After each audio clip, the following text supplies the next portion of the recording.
PDM को मुंह की खाना पड़ गई। इलेक्शन कमीशन के फैसले से भी कुछ ना मिला। पीटीआई पर पाबंदी का ख्वाब पूरा ना हो सका।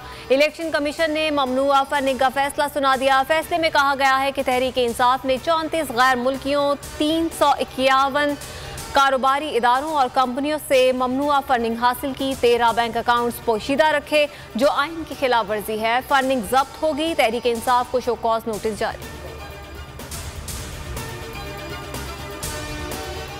तहरीक-ए-इंसाफ का इलेक्शन कमीशन के फैसले को चैलेंज करने का ऐलान। असद उमर कहते हैं इलेक्शन कमीशन रियासती इदारा नहीं रहा, पीटीआई का सियासी हरीफ और पीडीएम का इत्तेहादी साबित हुआ है। फैसले को कल इस्लामाबाद हाई कोर्ट में चैलेंज करेंगे। फारूक हबीब ने कहा कि आज का फैसला सुप्रीम कोर्ट और इस्लामाबाद के फैसलों की भी खिलाफ वर्जी है। पीपल्स पार्टी 36 करोड़ रुपए के जराये का हिसाब नहीं दे सकी। नून लीग 67 करोड़ रुपए का हिसाब नहीं दे सकी। तहरीक-ए-इंसाफ को फंडिंग ओवरसीज पाकिस्तानियों ने की। नून लीग को उसामा बिन लादेन ने थैलों में भरकर पैसे दिए। अगले मरहले में हम बताएंगे कि 16 अकाउंट्स कानूनी हैं। फवाद चौधरी का रद्द-ए-अमल। शेख रशीद ने कहा कौम इमरान खान के खिलाफ कोई भी फैसला सुनने को तैयार नहीं। 14 जमातों की सियासी साख आज राख बन गई। चोरों से निजात हासिल होगी। हुकूमत की गलतफहमी आज दूर हो गई। पीटीआई पर पाबंदी नहीं लगी। इलेक्शन कमीशन के फैसले में बहुत गलतियां हैं। इलेक्शन कमीशन का नोटिस अदालत में चैलेंज किया जा सकता है। पीटीआई रहनुमा बाबर अवान की बोल न्यूज से गुफ्तगू। कहा बयान हल्फी और सर्टिफिकेट में फर्क होता है। ऑडिट सर्टिफिकेट को इमरान खान का बयान हल्फी समझा जा रहा है। इलेक्शन कमीशन ने अपने पांव पर खुद कुल्हाड़ी मारी। नवाज शरीफ ने सऊदी अरब से पैसे लेकर बेनजीर की हुकूमत गिराई। नवाज शरीफ के पैसे लेने पर कोई तहकीकात नहीं हुई।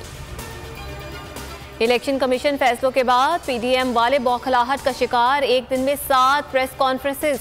एक प्रेस कॉन्फ्रेंस पे 17 रहनुमा गुफ्तगू के लिए पहुंच गए। शहबाज शरीफ, मौलाना फजल रहमान और मरियम नवाज ने भी खूब भड़ास निकाली। लीगी रहनुमाओं ने कहा हुकूमत पीटीआई और इमरान खान पर पाबंदी लगाने का तय करेगी। इमरान खान पर ताहयात पाबंदी होनी चाहिए। सुप्रीम कोर्ट का फुल कोर्ट बेंच समाअत करे। बिल्ली थैले से बाहर आ गई। वफाकी हुकूमत ने इलेक्शन कमीशन के फैसले पर एक्शन शुरू कर दिया। केस में मुलव्वस अफराद के नाम ईसीएल में डालने का फैसला। तहरीक-ए-इंसाफ के रहनुमाओं के नाम भी शामिल किए जाएंगे। उधर वज़ीर-ए-आज़म हाउस में इत्तेहादी जमातों की बैठक। शहबाज शरीफ, मौलाना फजल रहमान, बिलावल भुट्टो और मरियम नवाज शरीक। बलोचिस्तान में पाक फौज के लापता हेलीकॉप्टर का मलबा विंदरगोट लसबेला के करीब मिल गया। ISPR के मुताबिक कोर कमांडर 12 को लेफ्टिनेंट जनरल सरफराज अली समेत 6 अफसरान शहीद हुए। इब्तदाई तहकीकात के मुताबिक हादसा खराब मौसम के बायस पेश आया। सियासी और अस्करी क़यादत, बोल न्यूज़ और पूरी कौम का शोहदा को खिराज अकीदत।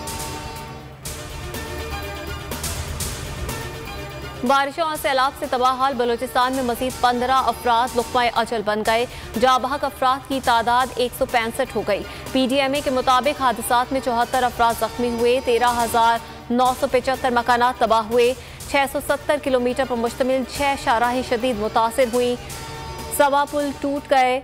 2 लाख एकड़ पर फसलों को नुकसान पहुंचा। जनूबी पंजाब और सिंध में भी मुतासरीन सैलाब तबाह हाल। पाक फौज और इंतजामिया का रिलीफ एंड रेस्क्यू ऑपरेशन जारी। सरबरा अल-कायदा एमन अल-ज़वाहिरी अमरीकी ड्रोन हमले में मारे गए। अमरीकी सदर ने अल-कायदा सरबरा की हलाकत की तस्दीक कर दी।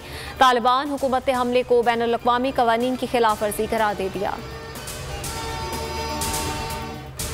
पाकिस्तान 17 साल बाद इंग्लिश क्रिकेट टीम की मेज़बानी के लिए तैयार। T20 सीरीज का शेड्यूल जारी। 7 T20 इंटरनेशनल मैचेस पर मुश्तमिल सीरीज 20 सितंबर से 2 अक्टूबर तक खेली जाएगी। पहले 4 मैचेस कराची और आखिरी 3 मैच लाहौर में खेले जाएंगे।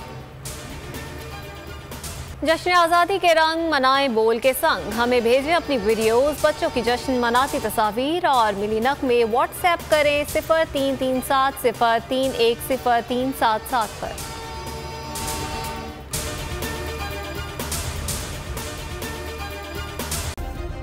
सब्सक्राइब करें और बेल दबाएं ताकि कोई खबर रह न जाए।